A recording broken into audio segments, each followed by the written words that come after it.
Саят сайттарынан алынған маалыматтар менен таныштырып, эфирде сайтка саякат программасы. Саламатсыздарбы? Акыркы учурда экономикабыздын абалы күн өткөн сайын оор болуп баратат деген кептер көз карандысыз адистер тарабынан аруак айтыла баштады. Ал тургай айрымдары мындай темп менен кетип олтурсак, эмдиги жылы мамлекеттик казынабыз такыр эле какшып калаары туурасында да божомолдорун билдирүүдө. Казына демекчи өткөн аптанын этегинде өкмөттүн кезектеги жыйынында өкмөт башчысы Абылгазыев өзүнө жүктөлгөн милдети так аткара албагандыгы жана ишиндеги кетирилген кемчилдиктер үчүн финансы министри Адылбек Касымалиевке сөгүш, ал эми анын орун басары Мирлан Байгончоковго катуу сөгүш жарыялады. Ошону менен бирге эле финансы министрлигине биринчи кезекте Кыргыз Республикасынын өкмөтүнүн артыкчылыктуу долбоорлорун жана программаларын каржылоону ишке ашыруу тапшырылды. Өзүн өзү билип өтүгүн төргө илип көнгөн Кыянбек Сатыбалдиев 28 октябрда Нокен районунан 90 жылдык мааракесин белгилеп, вице-премьер-министр Замирбек Аскаров баштаган атка минерлерге Ала тоодо эт менен Ала көлдөй чык тарттырды. Албетте белгилесин, ага эч ким кызганбайт, бирок мамлекеттин эсебинен өткөрүлгөн ар бир иш-чаранын датасы так белгилениши керек го. Дегенибиз, архивдик маалымат боюнча Нокенге 90 жыл толо элек экен. Тактап айтканда, аталган район 1935 жылы түптөлгөн. Муну Жалал Абад облустук мамлекеттик архиви тактап, Сатыбалдиевдин жеке өзүнө бир нече ирет билдирсе да, көзүн май баскан кысталак дыңдыбей коюптур. Тарыхка кол шилтеп салы өз ишин бүтөргөн. Кызарган жерден кыя өтпөгөн капыр неге минти десек маселе бар экен. Көрсө, райондун 90 жылдыгын өткөрүү боюнча марафон өткөрүлүп, ири сумма акча жыйналыптыр. Нокен районунун акими Эркин Маматаев 3,5 миллион сом түшкөнүн билдирди. Эми укук коргоо органдары чогулган акча кайда кеткенин текшерип, өкмөттүн көзүн боеп, тарыхый маалыматка таянбай шан шөкөт өткөргөн жетекчиге чара көрүш керек. Бийлигинен пайдаланып, ар бир атка минер өз билгенин кыла берсе, мамлекет каланып калбайбы? Учурда акырындык менен АКШ валютасы болгон доллардын наркы өсүп, 1 доллардын баасы 70 сомду чапчыйын деп калды. Ушул тапта америкалык валюта борборубуздагы акча алмаштыруу жайларында 69,9 сомдон сатылууда. Бир жуманын аралыгында эле доллардын наркы 90 тыйынга кымбаттады. Улуттук банк валюта базарындагы мындай абалды турукташтыруу үчүн интервенция өткөрүү аракетин азырынча билдире элек.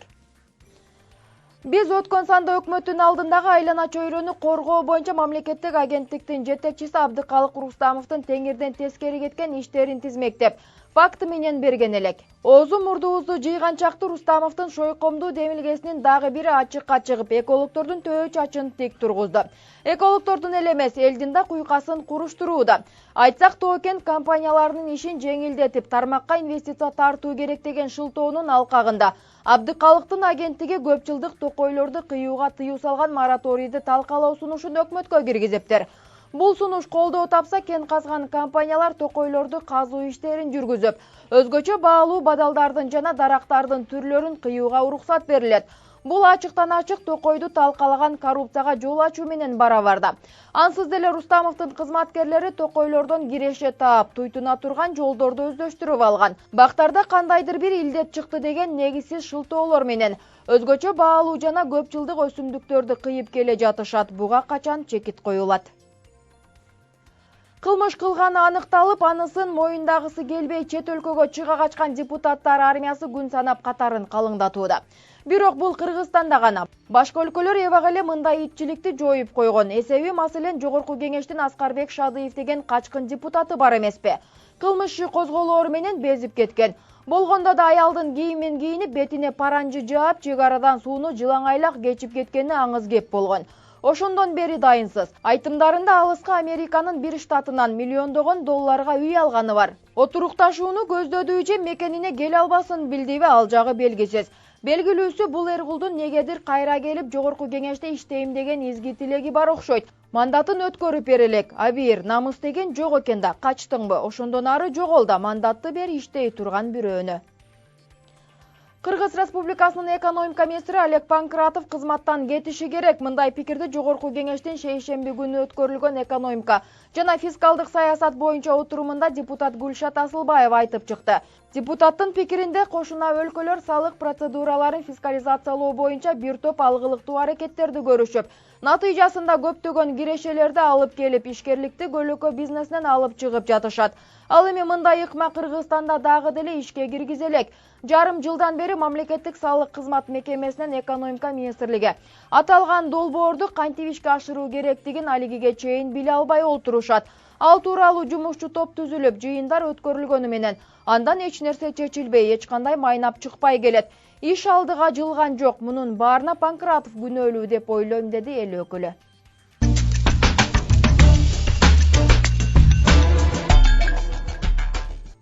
Орустун чыгаан акыны Некрасовдун «Камыжит на Руси хорошо» делген жакшы бир поэмасы бар. Ал поэмада ошол кездеги Россиядагы помещиктердин жыргал жашоосу сүрөттөлөт. Анын сыңарындай азыр Кыргызстанда эң жыргал жашоо кимде? Парламентте. Алар олчойгон статусуна таянып ар кимди талкалашканы менен ошого жараша өздөрү кыйратып иш кылып жатышабы. Мисалы, жогорку кеңеште жалпы жыйын жумасына 2 эле жолу болот. Комитет, фракция жыйындарын айтпай эле коелу. Кур дегенде ушул мамлекет үчүн маанилүү иштер каралчу жалпы жыйынга да кыйратып катышпайт. 120 болгон менен ошол күнү жалпы жыйынды карасаңар жарымы да чогулбайт. Ал тургай аягында залда 10-15ке жетпеген гана депутаттар калганына көп эле жолу күбө болуп жүрөбүз. Алар болсо элдин төккөн салыгынын эсебинен жашап, иштеп келишет. Мисалы, кечээки жалпы отурумдагы күн тартибинде 3 эле маселе каралып. Негизги делген эл үчүн маанилүү делген өкмөттүк саат болсо, ар кандай шылтоолор менен добушка коюлуп, өкмөттүк саатты өткөрүшүбүз керек деген 5 гана депутат добуш бергени менен 58 депутат каршы добушун беришип, кийинкиге тебилип калды. Ал эми кийинкиси болгончо кыш кирет. Эмики олтурумда майрамга туш келип, иш күн эмес. Анан аргасыз суроо жаралат экен. Кол тийгиз 120 депутат эмне кылышат? Же бирин бири эрмектеп, же мурдун чукуп таарынышып эле олтурушабы? Карасаңар, олтуруп алып, жел добуштарын беришип, мыйзамдарды чыгара беришет. Ал мыйзамдар кандай иштеп жатат, иштери жоктой. Өздөрү чыгарган мыйзамдар кандай аткарылып жатканы жөнүндө маселе дээрлик нөлгө тете.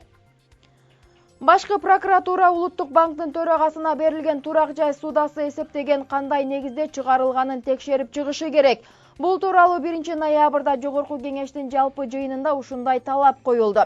Депутат Гүлшат Асылбаева Улуттук банк өз кызматкерлерине турак жай ссудасын берүүгө акылуу экенин, бирок аны эсептеп чыгарып салууга акысы жоктугун айтты. Башкы прокуратура мен айткан фактыны текшерип чыксын, эсеп палатасынын менин суроома берген мыйзам бузуу жок деген жообунун мыйзамдуулугу да текшерилсин.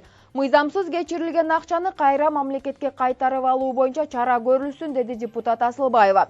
Улуттук банктын төрагасы Толкунбек Абдыгуловго жумушунан берилген 6 миллион сомдук турак жай ссудасы эсептен чыгарылганын депутат 31 октябрда айтып чыккан. Башкы банк бүгүн бул маселеге байланыштуу комментарий берип, Абдыгуловго 2015 жылдын июнь айында 5,5 миллион сом суда берилгенин жана 2017 жылдын 31 октябрында ошол акчанын калган 4 миллион 824 миң сому эсептен чыгарылганын тастыктады. Мекеме бул чечими мыйзамдуу экенин айтууда. Жалпысынан 2018 жылдары Улуттук банк өз кызматкерлерине турак жай маселесин чечиш үчүн өз каражатынан 798 миллион 869 миң сом бөлүп берген.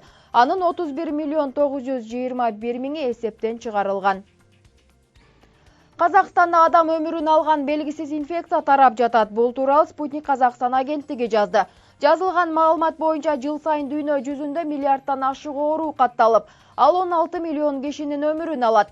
Акыркы 20 жылда 30 жаңы вирус табылган. Ушул тапта дагы жаңы вирус чыкканы маалым болду. Ошондой эле Казакстанда кара тумоонун бир нече очогу бар. Андан сырткары Конго-Крым геморрагия безгеги, тюляремия, бруцеллез дартына чалдыккандар катталат. Сиздер интернет сайттарынан алынган маалыматтарга ортоктош болдуңуздар. Эскерсе, мында кеткен материалдар 7 каналдын көз карашын билдирбейт. Кечиңиздер көңүлдүү өтүн. Саламатта туруңуздар.